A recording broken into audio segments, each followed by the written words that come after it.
एक छोटे से गांव में दो घनिष्ठ मित्र रहते थे, रामू और श्यामू। वे दोनों हमेशा एक दूसरे के साथ समय बिताते थे और उनकी दोस्ती की मिसाल पूरे गांव में दी जाती थी। एक दिन गांव के पास के जंगल में एक संत महात्मा आए। गांव वालों ने सुना कि वे लोगों की समस्याओं का समाधान करते हैं और उन्हें जीवन का सच्चा मार्ग दिखाते हैं। रामू और श्यामू भी संत महात्मा के पास पहुंचे। संत महात्मा ने उन्हें देखा और मुस्कुराते हुए कहा, तुम दोनों बहुत अच्छे मित्र हो, लेकिन एक सच्चे मित्र की परख करना चाहते हो? संत महात्मा ने उन्हें एक मुश्किल परीक्षा में डालने का निर्णय लिया।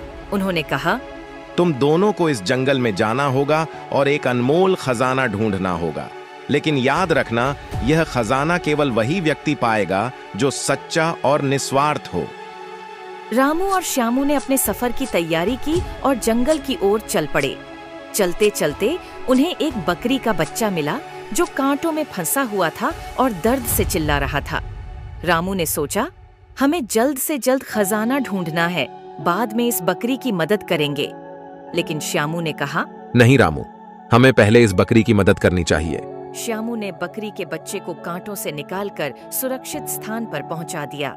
रामू ने उसकी मदद की, लेकिन मन ही मन खजाना ढूंढने की जल्दी में था। आगे बढ़ते हुए उन्हें एक बूढ़ा आदमी मिला जो बहुत थका हुआ था और पानी की तलाश में था।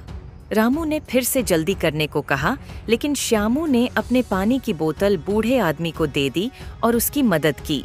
रामू को यह सब बेकार की बात लग रही थी, लेकिन उसने कुछ नहीं कहा। फिर दोनों ने सफर जारी रखा। थोड़ी देर बाद उन्हें एक सुनहरी किरण दिखाई दी जो जंगल के बीचों बीच से आ रही थी। रामू ने खुशी से चिल्लाते हुए कहा, देखो श्यामू, खजाना वहां है। दोनों ने तेजी से उस दिशा में दौड़ना शुरू कर दिया। जब वे वहां पहुंचे तो उन्हें एक छोटा सा मंदिर दिखाई दिया। मंदिर के अंदर एक संत महात्मा बैठे थे।